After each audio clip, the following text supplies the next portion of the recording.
avons devant nous M. Ranjanasu Manganirine, actuellement secrétaire général du ministère de l'Environnement et des eaux et forêts. Monsieur Manganirine, vous vous rappelez, il y a 10 ans, en 2002, nous étions à Johannesburg pour le sommet de la Terre. 10 ans après, donc, qu'est-ce qui a été fait pour Madagascar en matière d'environnement d'abord? À Johannesburg, le sommet de la Terre était axé sur le développement durable. Et déjà en 2003, suite donc à ce sommet mondial, il y avait la conférence sur la gestion des parcs. Et Madagascar s'est engagé donc, conférence de Durban, qu'on devrait tripler la superficie des aires protégées. Donc de 2 millions d'hectares, là on a pu donc en 2012 arriver à 6 900 000 hectares. Ce qui veut dire qu'on a largement dépassé l'objectif.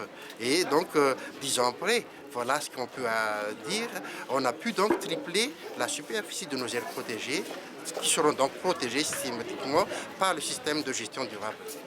Monsieur Manganirine, qu'est-ce qu'on entend exactement, hein, selon vous, expert, par économie verte? L'économie verte, c'est essayer donc de assurer une gestion durable, hein, à partir de nos ressources naturelles. Et je donne un exemple pur de ce qu'on peut créer dans l'économie verte, c'est l'écotourisme. Et qui, par exemple, il aura donc une association de communautés de base, de villageois, qui va recevoir son prix Équateur à Rio de Janeiro. C'est l'association Anzamrai, dont le représentant est déjà sur place actuellement, parce qu'ils ont essayé d'assurer la protection et développer l'écotourisme au niveau d'une forêt naturelle dans la région d'Ambalavao. Et il y a donc non seulement un système de gestion, protection de notre biodiversité, mais il y a aussi création d'emplois. Voilà donc à peu près, surtout donc ce qu'on peut, et un exemple concret qu'on peut tirer de l'économie verte. Dans les années à venir, et pour clore cet entretien, quelle est selon vous vraiment la priorité des priorités pour Madagascar?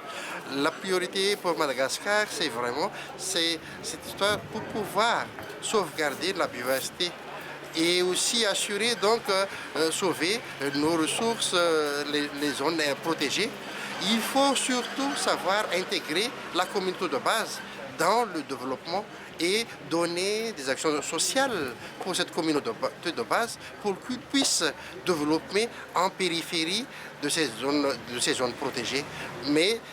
Et ça, c'est déjà une forme d'appropriation pour la communauté de base, donc de l'air protégé, là où ils devaient aussi protéger en premier lieu. Je vous remercie, monsieur, et je vous souhaite bon voyage. Merci.